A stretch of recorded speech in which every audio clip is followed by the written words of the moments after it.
Today on Cool Things in the Bible, the flaming sword, Genesis chapter 3.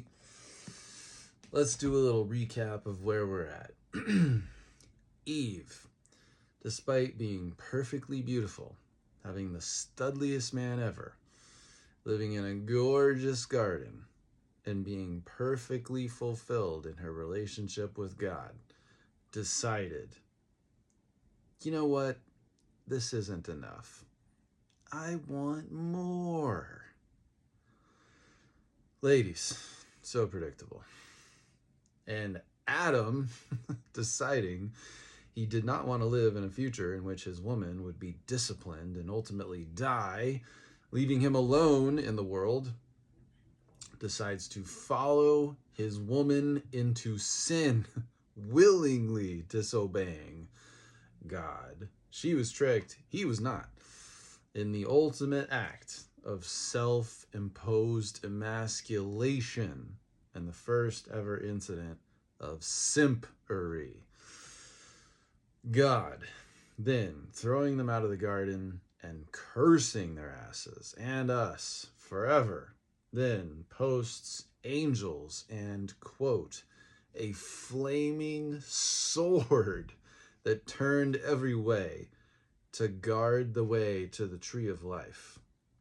Now, A, it would have been so gnarly and hardcore to see this flaming sword. Damn, that would have been cool to see.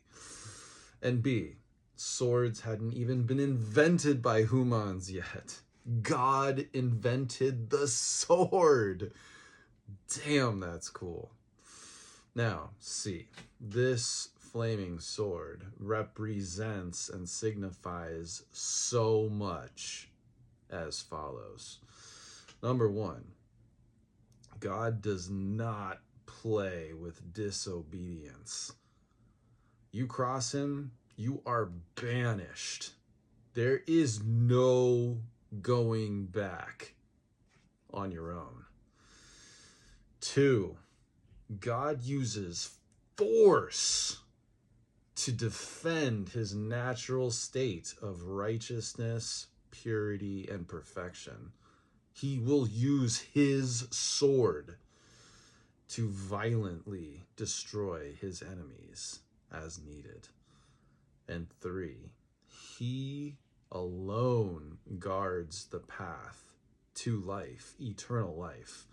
No one accesses that tree of life without his permission.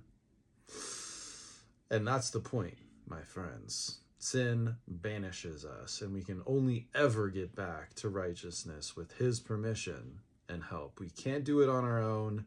We need Jesus' death and righteousness. That's the only path back to that tree of life. Genesis 3, we are denied access. Revelation chapter 22, through what Jesus has done, we get back to the tree of life. May God be praised and glorified.